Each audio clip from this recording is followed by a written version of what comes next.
Okay, welcome back guys. We're going to be solving another question in today's video, and we have 8 to the power of x plus 2 to the power of x is equal to 68, and we are looking for answers that belong to real numbers. So first of all, looking at this, we'll see that we have 8 and we have 2.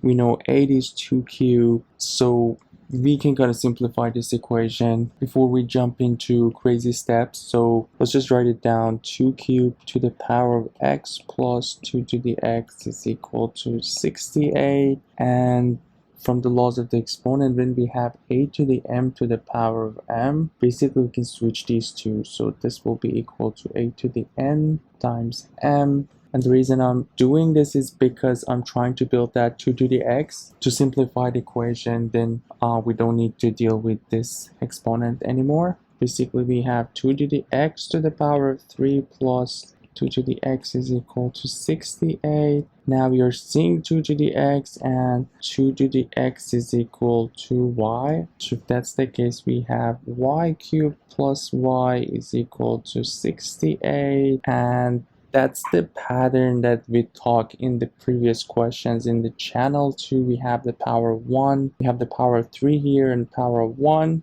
meaning if we can build something out of 68, something to the power of 3 plus something to the power of 1 is equal to 68. Solving this will be much easier. So previously in the channel we had questions that we had like something to the power of 3 plus something to the power of 2, and the other side we had 12, which we figured it can be 2 cubed plus 2 squared. I also brought up the example of 36, which can be 3 cubed plus 3 squared, so 27 plus 9. And here we have the example of 68, but don't forget that we have different powers in here. So we have 3 and 1. But the idea is the same. It pretty much works for everything. And the number in here is maybe 68 is one of those numbers that not bad to keep in mind, that if we just put 4 in here, basically have 4 to the 3, which is 64 plus 4, which is going to make that 68. And as long as we have this, it will be much easier. Another common example for the power of 3 plus power of 1 is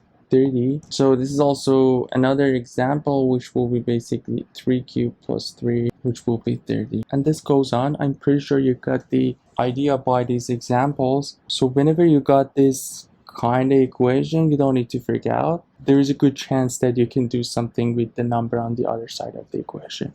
Okay, if that's the case, let's just bring back to our equation. We're just going to bring 68 on the other side of the equation, so it will be negative. So y cubed plus y instead of 6 minus 68 is equal to 0. And here we have y cubed plus y, and for 68 we're going to write down the 4 to the power of 3 minus 4 to the power of 1 is equal to 0, which is basically 64 plus 4. And now we can pair these two together and these two together too. So we have y cubed minus 4 cubed plus y minus 4 is equal to 0. And here we have the difference of 2 cubes, which we know is, so if we have a cubed minus b cubed, this will be a minus b times a squared plus ab plus b squared.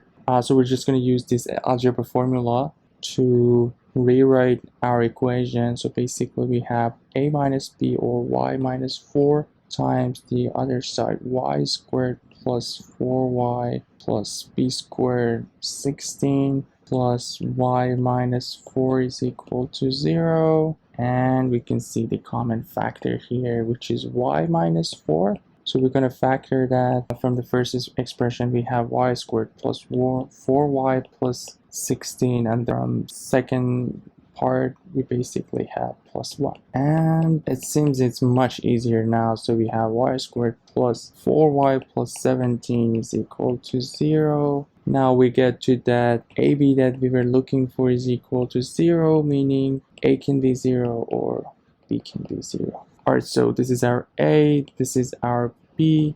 Y minus 4 is equal to 0, therefore y is 4. That's one answer, but don't forget that we're not looking for y, we are looking for x, and we call y 2 to the x, and from here we can easily find our x, which would be basically 2. So that's one answer that is acceptable since it's a real number, so we're good to go with this answer. And looking at the question, actually it wasn't that hard to guess this answer by just putting 2 in the equation and see what we get, which is pretty simple. Basically we'll get 64 plus 4. But the whole idea of this video is just giving you an example on the strategy that we can use for getting that 2. And let's see what we get on the b part of this equation equal to 0. So basically we have y squared plus 4y plus 17 is equal to 0. So we have a quadratic equation. Our a is 1, b is 4, and our c is 17. So if we want to find y, we'll have minus b plus or minus square root of b squared minus 4 ac divided by 2a. So basically minus 4 plus or minus square root of b squared 16 minus 4 times a times 17 divided by 2a, which is 2.